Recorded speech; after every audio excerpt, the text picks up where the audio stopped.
Madame, j'ai été très clair, très calme, il n'y avait aucune ambiguïté dans mes propos, vous pouvez répéter ce mot en permanence, mais je vous invite à pas le faire parce que je pourrais prendre un certain nombre de vos déclarations que je pourrais considérer aussi comme ambiguës. Mais le fait est que depuis... Donc, vous voulez qu'on en parle?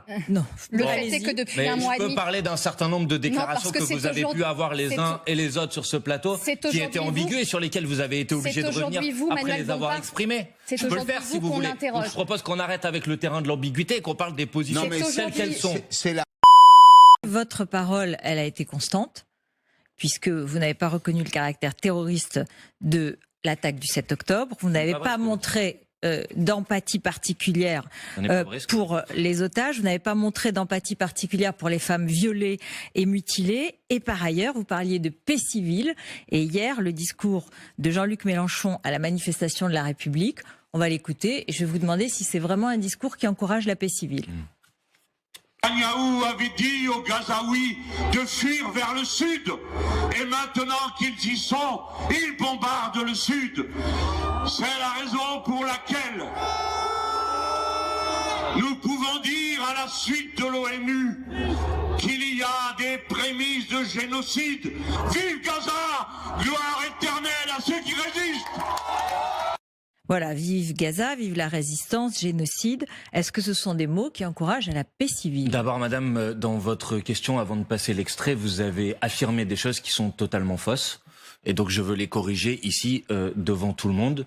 D'abord, j'ai condamné dès le premier jour les actions qui ont été commises par le Hamas. La branche armée du mouvement de résistance. Depuis le premier jour, les actions qui ont été commises par le Hamas. J'ai dénoncé les crimes de guerre et les actes de terreur qui ont été commis. Et j'ai demandé depuis le premier jour un cessez-le-feu, la libération des otages, la fin des bombardements israéliens sur la bande de Gaza. Mais si vous ne l'avez pas entendu, c'est que vous avez mal lu, parce que madame, je vous renvoie à l'intervention que j'ai faite le 9 octobre. Je vous renvoie à la réunion qui a été organisée par le président de la République le 11 octobre, dans lequel j'ai transmis avant cette réunion un courrier au président de la République dans lequel je lui ai demandé d'agir pour un cessez-le-feu en fixant comme préalable la libération de l'ensemble des otages. Mais vous ne qualifiez toujours pas le Hamas d'organisation terroriste. Est-ce que M. Ruffin l'a entendu lorsqu'il dit dans Le Monde nous ne sommes pas à la hauteur de la situation? M. Ruffin, qui est membre de LFI. Il n'a pas dit ça, M. Ruffin. Il a dit ça. Si nous ne sommes pas capables d'avoir une parole audible, alors nous ne serions pas à la hauteur de la situation. Notre parole, dit-il, n'est pas à la hauteur de la gravité des événements. Je considère que notre parole est à la hauteur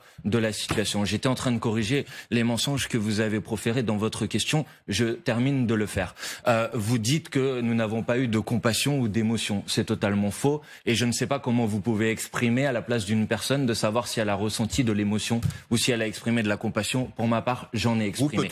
Vous avez dit tout à l'heure, madame, que nous n'avons pas dénoncé les viols qui auraient été commis par le Hamas. Nous l'avons fait et nous l'avons fait et je le refais à cet instant sans aucune difficulté. Vous le faites aujourd'hui. Non, madame, je le fais. C'est bien parce que ça fait une semaine que... Si vous voulez me donner des leçons, madame... Non. Alors maintenant, dites-nous, monsieur Bompard, pourquoi... Dites-nous, monsieur Bompard, en quoi ça a un appel à la paix civile de parler de génocide et de parler de résistance dans un climat inflammable comme il est celui de la France. Je vais répondre à la deuxième partie de votre question, mais si vous aviez évité dans la première partie de votre question de mettre l'ensemble de ces fausses informations, j'aurais pu y répondre immédiatement. Donc, maintenant, sur la question de risque génocidaire, puisque c'est les propos qui ont été tenus par Jean-Luc Mélenchon. Attendez. Le 2 novembre dernier, 7 rapporteurs spéciaux des Nations Unies ont déclaré: nous restons convaincus que le peuple palestinien court un grave risque de génocide. Le 13 octobre dernier, le secrétaire des Nations Unies, M. Antonio Guterres, a déclaré: je suis horrifié d'entendre le langage du génocide entrer dans le discours public.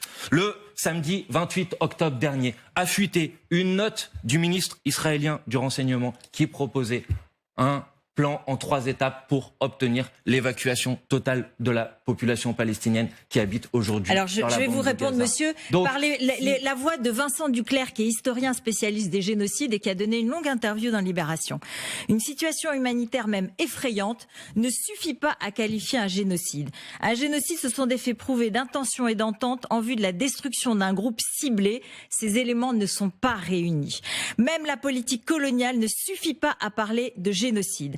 L'opération de Gaza est d'abord une réponse à l'attaque terroriste du 7 octobre et non le déclenchement, je cite, ex nihilo d'une extermination au moyen d'une catastrophe humanitaire intentionnellement créée. Vincent Duclerc est un des spécialistes historiens des génocides et il s'est exprimé dans le journal Libération. Donc ça mérite débat. Mais bien sûr, ça mérite plus que débat. Et c'est même très grave de lancer ce mot-là. Madame, ça mérite débat, mais si vous voulez qu'on débatte de ce sujet, on en débat sérieusement. Parce que Jean-Luc Mélenchon n'a pas dit il y a un génocide, il a dit il y a des risques génocidaires. Il y a des indices de risques génocidaires, premièrement. Et deuxièmement, peut-être que la personne que vous parlez, à vos yeux, a plus de légitimité que le secrétaire général des Nations Unies ou que les 7 rapporteurs spéciaux de l'ONU. Mais moi, pour ma part, ma boussole en matière de droit international, c'est l'ONU, c'est l'Organisation des Nations Unies. Et ça reste ma boussole. Pour le reste, madame, ce qui se passe à Gaza est un massacre de masse. Il est mort depuis le 7 octobre dernier à Gaza davantage de personnes qu'en 4 ans de siège de Sarajevo. Vous pouvez considérer que ce n'est pas grave,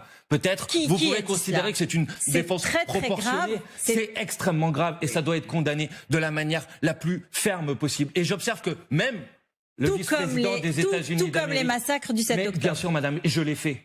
Parce que moi, je n'ai pas de propos à géométrie variable. Mais je pense que, dorénavant, il est temps que la France prenne une parole plus forte que ce qu'elle a prise aujourd'hui pour demander que les bombardements s'arrêtent, pour faire en sorte qu'on puisse avoir un cessez-le-feu permanent et définitif, pour faire en sorte qu'on puisse avoir la libération de l'ensemble des otages, pour faire en sorte qu'on puisse avoir la libération d'un certain nombre de prisonniers politiques palestiniens qui croupissent aujourd'hui dans les prisons israéliennes, pour faire en sorte Ils sont l'équivalent des otages ? Je ne dis pas que c'est l'équivalent, madame, mais il y a un certain nombre de prisonniers politiques palestiniens qui, pour un tiers d'entre eux, sont détenus sans aucun jugement, dans une justice et une juridiction qui est une juridiction d'exception. Ils doivent être libérés également. Et tout le monde sait, toutes les personnes sérieuses savent qu'il faut réouvrir un processus de paix pour avoir une solution qui soit une solution politique. C'est celle qui permettra aux Palestiniens de pouvoir disposer d'un État. C'est celle qui permettra aux Israéliens de pouvoir disposer de la sécurité. Tout le monde le sait. Donc maintenant, plutôt que des polémiques ridicules, mettons tous nos efforts dans la même direction. C'est-à-dire faire en sorte que ces massacres s'arrêtent et que la paix qui arrive soit enfin une paix juste et durable. Manière de la situation internationale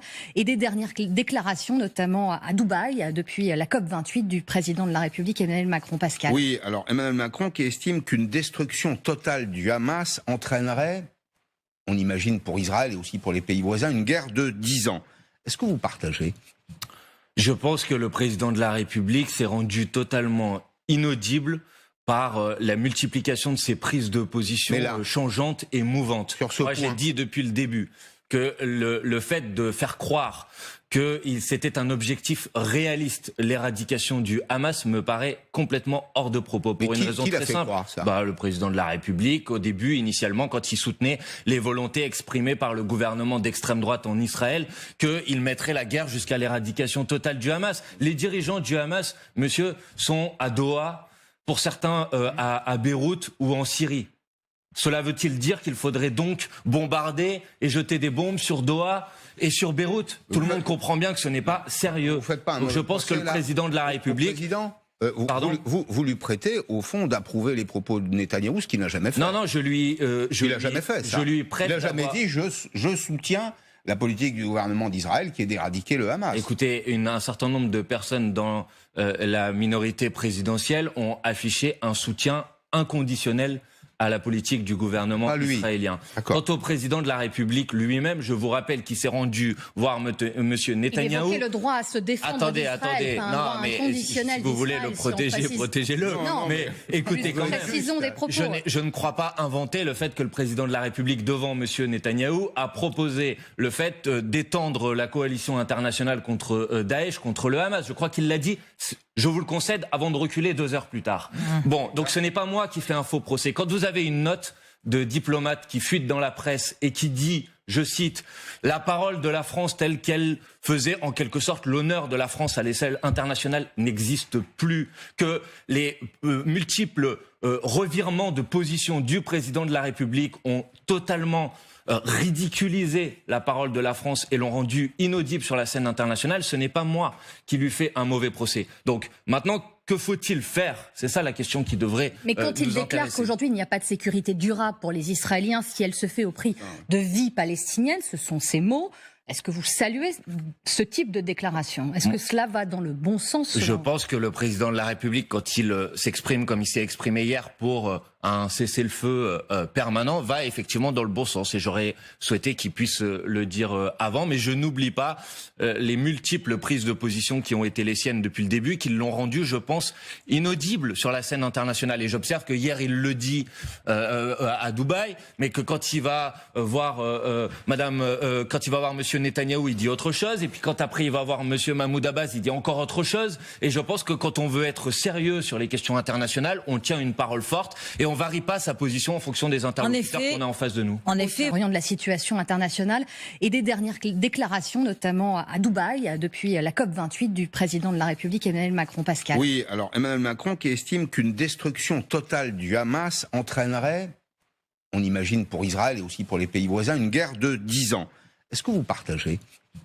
Je pense que le président de la République s'est rendu totalement inaudible par la multiplication de ces prises de position changeantes et mouvantes. Moi, j'ai dit depuis le début que le fait de faire croire que c'était un objectif réaliste, l'éradication du Hamas, me paraît complètement hors de propos. Pour une raison très simple.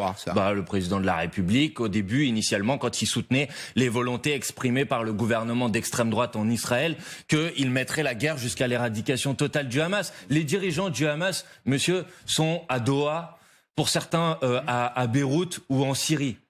Cela veut-il dire qu'il faudrait donc bombarder et jeter des bombes sur Doha et sur Beyrouth ? Tout le monde comprend bien que ce n'est pas sérieux. Donc je pense que le président de la République... Vous lui prêtez, au fond, d'approuver les propos de Netanyahou, ce qu'il n'a jamais fait. Non, il n'a jamais fait, ça. Il n'a jamais dit je soutiens la politique du gouvernement d'Israël qui est d'éradiquer le Hamas. Écoutez, un certain nombre de personnes dans la minorité présidentielle ont affiché un soutien inconditionnel à la politique du gouvernement israélien. Quant au président de la République lui-même, je vous rappelle qu'il s'est rendu voir Monsieur Netanyahou. Il évoquait le droit à se défendre Attendez. Non, mais si vous voulez le protéger, protégez-le. Mais écoutez quand même, je ne crois pas inventer le fait que le président de la République, devant Monsieur Netanyahou, a proposé le fait d'étendre la coalition internationale contre Daesh, contre le Hamas. Je crois qu'il l'a dit. Je vous le concède, avant de reculer 2 heures plus tard. Bon, donc ce n'est pas moi qui fais un faux procès. Quand vous avez une note de diplomate qui fuite dans la presse et qui dit, je cite, « La parole de la France telle qu'elle faisait en quelque sorte l'honneur de la France à l'échelle internationale n'existe plus », que les multiples revirements de position du président de la République ont totalement ridiculisé la parole de la France et l'ont rendue inaudible sur la scène internationale.